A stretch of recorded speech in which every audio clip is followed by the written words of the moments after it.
Dalle telefonate che abbiamo avuto oggi al call center che ci sia un assalto alla diligenza adesso per vaccinarsi. Questo ve lo posso confermare. A poche ore dal decreto legge che introduce l'obbligatorietà del Green Pass dal 6 agosto per bar e ristoranti al chiuso, palestre, piscine, musei, cinema, impianti termali e parchi di divertimento, si vedono già i primi effetti. Come accaduto in Francia, anche in Veneto è boom di richieste da parte dei cittadini per prenotare la seduta vaccinale. E a proposito di carta verde modello francese, penso che non sia applicabile, spiega Zaia, perché introduce in maniera lapidaria l'obbligo vaccinale.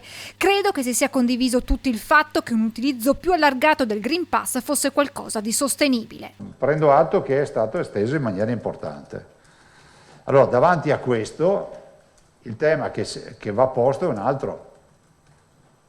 Ai cittadini siamo in grado di garantire i vaccini? A me sembra che ne manchino vaccini.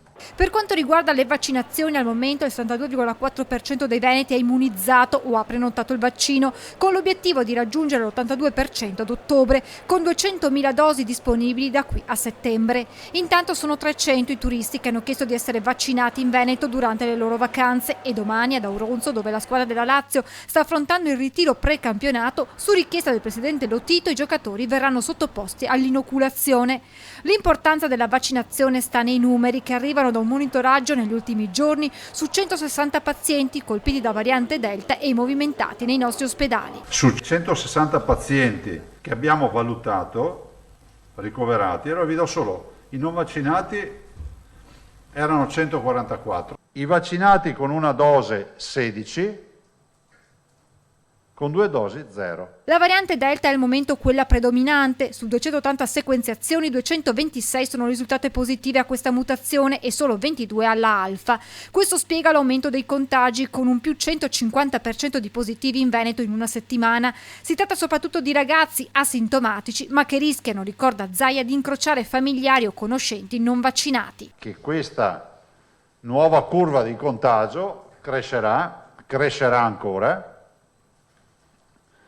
Questo è poco ma sicuro, ha delle caratteristiche che sono particolari. Le classi di età più, diciamo, rappresentative da un punto di vista di contagio sono i nati dal 1999 al 2004. Con un R con T a 1,79 e un'incidenza di 68,9 casi ogni 100.000 abitanti, il Veneto rientrerebbe nella fascia gialla, ma con la revisione dei parametri da parte della cabina di regia a pesare oggi è l'ospedalizzazione. Nella nostra regione c'è un'occupazione dell'1% sia di terapie intensive che area medica. Ricordiamo che per il passaggio in fascia gialla è necessario superare per 3 settimane il valore di 50 positivi su 100.000 abitanti e a quel punto ci sarà un cambio di zona con un 10% di terapie intensive e un 15% di area medica occupate.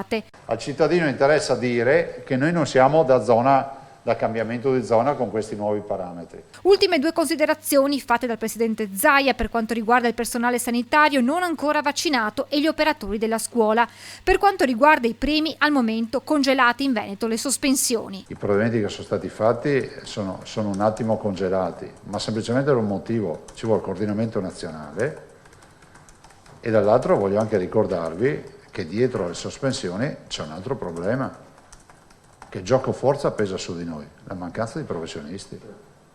Quindi chi ha fatto sto decreto con l'obbligatorietà non ha tenuto conto che mancano i medici. Sul fronte insegnanti e personale scolastico l'80% è già vaccinato, all'appello mancano ancora 20.000 persone. Io spero che gli insegnanti e gli operatori si vaccinino. Lo dico perché se noi dobbiamo partire la scuola in presenza non possiamo pensare di ripartire con mezza DAD